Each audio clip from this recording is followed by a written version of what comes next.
નમસ્કાર દર્શક મિત્રો, તમે જોડાયા છો સાંઈ કંપની સંચાલિત ઝટપટ ન્યૂઝ અને નવસારી લાઈવ. દિવસભરની ઘટનાઓથી અવગત કરાવતા બુલેટિન ઝટપટમાં જુઓ આજના સમાચાર. નવસારીના શ્રી રામજી મંદિર ખાતે નવસારી ધૂણી શાંતિ યજ્ઞ કરાયો. નવસારીના અતિ પ્રાચીન એવા દુધિયા તળાવ નજીક શ્રી રામજી મંદિરમાં આજે ધૂણી શાંતિ યજ્ઞ કરાયો હતો. દર વર્ષે આ યજ્ઞનું આયોજન મંદિર ટ્રસ્ટ દ્વારા કરવામાં આવે છે. સવારે ભૂદેવોના મંત્રોચ્ચારથી યજ્ઞનો આરંભ કરવામાં આવ્યો. યજમાન પદે મંદિરના ટ્રસ્ટી પરિવાર સજોડે પૂજામાં બેઠા હતા. વિદ્વાન ભૂદેવોના મંત્રોચ્ચારથી વાતાવરણ પવિત્ર થઈ ગયું હતું. યજ્ઞ પૂર્ણાહુતિ પ્રસંગે મંદિર ટ્રસ્ટ પ્રમુખ દેવેશ પટેલ, મંત્રી મોહનભાઈ ગાંધી તથા ટ્રસ્ટીઓ ડૉક્ટર રાજન શેઠજી, ભાસ્કર કવિ, મહેન્દ્રભાઈ શાહ, યોગેશ નાયક અને મંદિરના પૂજારીઓ અને સંસ્થાના કાર્યકર્તાઓ તેમજ રામજી મંદિર ભજન મંડળના ભક્તો હાજર રહ્યા હતા. નવસારી જિલ્લા સંકલન સમિતિની બેઠકમાં ચોમાસાની પૂર્વ તૈયારીઓ અને શાળા પ્રવેશોત્સવની સઘન સમીક્ષા કરવામાં આવી હતી. નવસારી જિલ્લા સેવા સદન ખાતે જિલ્લા કલેક્ટર મનીષ ગુરવાનીના અધ્યક્ષસ્થાને જિલ્લા સંકલનની બેઠક યોજાઈ હતી. આ બેઠકમાં આગામી ચોમાસાની ઋતુને ધ્યાનમાં રાખીને વહીવટીતંત્રની પૂર્વ તૈયારીઓ, તાજેતરમાં યોજાનાર શાળા પ્રવેશોત્સવની તૈયારીઓ તેમજ જિલ્લાના વિવિધ વિકાસલક્ષી કાર્યોની વિસ્તૃત સમીક્ષા કરવામાં આવી હતી. કલેક્ટરે વહીવટી પ્રક્રિયાને વધુ વેગવંતી બનાવવા માટે પ્રજાલક્ષી પ્રશ્નોના ઝડપી નિકાલ માટે ઉપસ્થિત તમામ વિભાગના વડાઓને જરૂરી માર્ગદર્શન અને સૂચના આપી હતી. નવસારીના આમળપોર ખાતે ડમ્પર અડફેટે મોપેડ ચાલક અનાવિલ મહિલાનું મોત નીપજ્યું. નવસારીના આમળપોર ખાતે નેશનલ હાઈવે 48 પર બેફામ જતા એક ડમ્પરે મોપેડ ચાલકને અડફેટે લેતા મહિલાનું ઘટના સ્થળે જ કમકમાટીભર્યું મોત નીપજ્યું હતું. મૃત્યુ પામેલી મહિલા 41 વર્ષીય મૈત્રીબેન દેસાઈ તેના સંબંધીને મળવા માટે જઈ રહ્યા હતા. ત્યારે કોસમાડા જઈ રહ્યા હતા તે સમયે અકસ્માત થયો હતો. બપોરના સમયે 1 વાગ્યાના આસપાસ તેમનો મોપેડ લઈને નેશનલ હાઈવે 48 પરથી આમળપોર નજીકથી પસાર થઈ રહ્યા હતા. તે સમયે બેફામ ઝડપે ઘસી આવેલા ડમ્પરે તેમને અડફેટે લેતા નીચે પટકાયેલા મૈત્રીબેનને ડમ્પરના પાછલા વ્હીલમાં તેમનું માથું આવી જતા તેમનું ઘટના સ્થળ પર જ મોત નીપજ્યું હતું. મૈત્રીબેનના પતિનું 3 વર્ષ પહેલાં અવસાન થયું હતું અને તેમના 16 વર્ષની દીકરી અને સસરા સાથે રહે છે. માતાના નિધનથી દીકરીએ પિતા બાદ માતાની છત્રછાયા ગુમાવી હતી. અકસ્માતની જાણ થતાં અનાવિલ સમાજના અગ્રણીઓ ઘટના સ્થળે દોડી ગયા હતા અને મૃતદેહને સિવિલ ખાતે પોસ્ટમોર્ટમ માટે ખસેડવામાં આવ્યો હતો. સ્થાનિકોમાં આ ડમ્પર ચાલકોને ભારે રોષ જોવા મળતો. પોલીસે ડમ્પર ચાલકની અટકાયત કરી છે.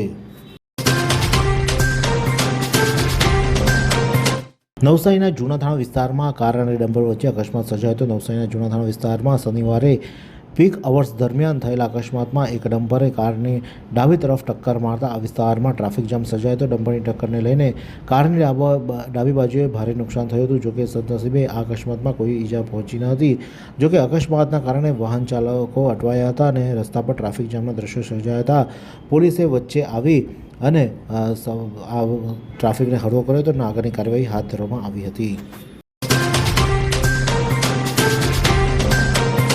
ટેટ પરીક્ષા મુદ્દે ચીખલીમાં 800 શિક્ષકોના ધરણા, કલેક્ટરને આવેદનપત્ર પાઠવવામાં આવ્યું. અખિલ ભારતીય પ્રાથમિક શિક્ષણ સંઘ, ગુજરાત રાજ્ય પ્રાથમિક શિક્ષણ સંઘ, નવસારી જિલ્લા પ્રાથમિક શિક્ષણ સંઘ અને ગુજરાત રાજ્ય નગર પ્રાથમિક શિક્ષણ સંઘ ઘટક નવસારીના સંયુક્ત ઉપક્રમે તારીખ 20 જૂન 2026ના રોજ સમરોલી ક્રિકેટ મેદાન, સમરોલી તાલુકો ચીખલી ખાતે ટેટ પરીક્ષા મુદ્દે માંગ સાથે જિલ્લા કલેક્ટર કક્ષાનો ધરણા કાર્યક્રમ સફળતાપૂર્વક સંપન્ન થયો હતો અને નવસારી કલેક્ટરને આવેદનપત્ર પણ પાઠવવામાં આવ્યું હતું.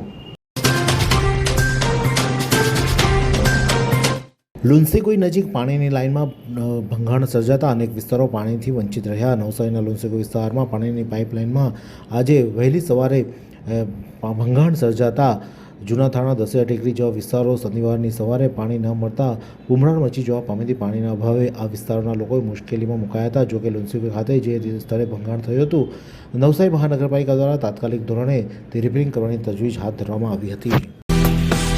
आइसक्रीम हमारे यहाँ रोज चाहिए और वो भी रिफ्रेश के आइसक्रीम मिक्स 5 से ज्यादा वैरायटीज सर्च करो, क्लिक करो, लाइफ को रिफ्रेश करो.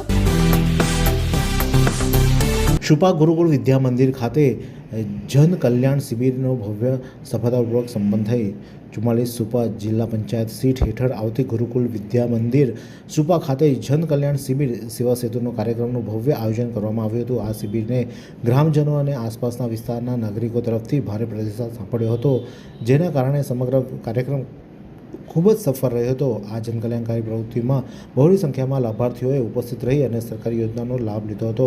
કાર્યક્રમમાં ખાસ કરીને ધારાસભ્ય આરસી પટેલ પણ ઉપસ્થિત રહ્યા હતા. તેમણે સાથે જ નવસારીના અનેક મહાનુભાવો પણ ઉપસ્થિત રહ્યા હતા. જિલ્લા પંચાયતના સભ્ય મિતાલીબેન રાઠોડ તેમજ તાલુકા પંચાયત પ્રમુખ નયનભાઈ પટેલ, નવસારી મામલતદાર, ADDO તેમજ અન્ય ભાજપના અગ્રણીઓ પણ ઉપસ્થિત રહ્યા હતા. નવસારીમાં એક જ દિવસમાં 2ના મોત. વિજલપુરના રત્ન કલાકારે જીવન ટૂંકાવ્યું ત્યારે ટ્રેન અડફેટે આધેડનું મોત થયું હતું. નવસારીમાં શુક્રવારે એક જ દિવસમાં 2 અલગ અલગ બનાવોમાં 2 વ્યક્તિઓએ અકાળે મોત નિપજ્યા હતા. વિજલપુર ખાતે રહેતા એક રત્ન કલાકારે બીમારીથી કંટાળીને જીવન ટૂંકાવી લીધું હતું, જ્યારે બીજા બનાવમાં નવસારી વેડછા રેલવે સ્ટેશન વચ્ચે સુરત તરફ જતી ટ્રેન અડફેટે આવી જતાં 50 થી 55 વર્ષના એક અજાણ્યા આધેડ ઈસમનું કમકમાટી મોત નિપજ્યું હતું. ટ્રેન હેઠળ કચડાઈ ગયેલા આધેડ ઈસમનું માથું ધડથી અલગ થઈ ગયું હતું અને આ બંને કિસ્સામાં પોલીસે અકસ્માત મોતનો ગુનો નોંધી આગળની કાર્યવાહી હાથ ધરી છે. નવસારી જિલ્લામાં કાયદો વ્યવસ્થા અને મોહરમની શાંતિપૂર્ણ ઉજવણી અંગે કલેક્ટરના અધ્યક્ષસ્થાને સમીક્ષા બેઠક યોજાઈ હતી. કલેક્ટર અને જિલ્લા મેજિસ્ટ્રેટ મનીષ ગુરવાનીના અધ્યક્ષસ્થાને નવસારી જિલ્લાની કાયદા અને વ્યવસ્થાની પરિસ્થિતિ સારી રીતે જળવાય તેમજ આગામી તારીખ 26/6/2026ના રોજ મોહરમ તહેવારની શાંતિપૂર્ણ માહોલમાં હર્ષોલ્લાસ સાથે ઉજવણી બાબતે એક ઉચ્ચ સ્તરીય બેઠક યોજવામાં હતી. આ બેઠક દરમિયાન કલેક્ટરે જિલ્લામાં શાંતિ, એકતા અને સૌહાર્દભર્યું વાતાવરણ બની રહે તે માટે ખાસ ભાર મૂક્યો હતો અને અસામાજિક તત્વો સામે કડક કાર્યવાહીની સૂચના પણ આપી હતી. બેઠકમાં કલેક્ટરે સ્પષ્ટ શબ્દોમાં જણાવ્યું હતું કે જિલ્લામાં શાંતિ ભંગ કરવાનો ઈરાદો રાખનાર કોઈપણ તત્વને સહેજ પણ બક્ષવામાં આવશે નહીં. નવસારી જિલ્લાના કાયદો અને વ્યવસ્થાની દ્રષ્ટિએ અન્ય જિલ્લાઓ માટે એક ઉત્કૃષ્ટ ઉદાહરણ પૂરું પાડે તે રીતે કામગીરી કરવા તેમણે અધિકારીઓને આહવાન કર્યું હતું. વાંસદાના વડબારી ફળિયામાં નવી આંગણવાડીનું સરપંચના હસ્તે લોકાર્પણ કરવામાં આવ્યું. વાંસદાના વડબારી ફળિયામાં આંગણવાડીના બાળકો છેલ્લા 8 વર્ષથી શાળામાં ઓટલા પર બેસી અભ્યાસ કરતા હતા. આ પ્રસંગે અનેક રજૂઆતો છતાં કોઈ કાર્યવાહી ન થતાં નાના ભૂલકાઓ ભારે હાલાકી વચ્ચે અભ્યાસ કરી રહ્યા હતા. વડબારી ગ્રામ પંચાયતના સભ્ય હસમુખલાલ શર્મા અને ગ્રામજનો દ્વારા મુખ્યમંત્રી, DDO, TDO તેમજ સરપંચ સમક્ષ આ અંગે વારંવાર રજૂઆત થઈ હતી. આ રજૂઆતો બાદ નવી આંગણવાડીની મંજૂર થઈ હતી અને વડબારી ફળિયા ખાતે નવી આંગણવાડી બની હતી, જેનું લોકાર્પણ ગામના સરપંચ ગુલાબભાઈ પટેલના હસ્તે કરાયું હતું.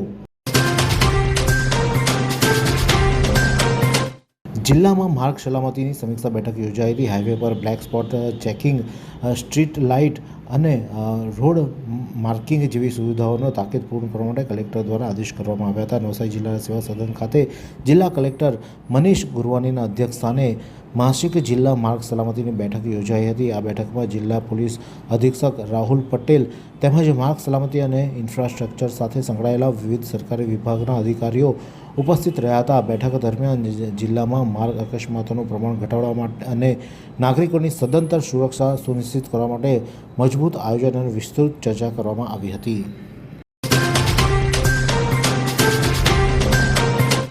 બિલ્લીમોરા DGVCL દ્વારા કાળઝાળ ગરમી વચ્ચે પ્રી મોન્સૂન કામગીરી કરવામાં આવી.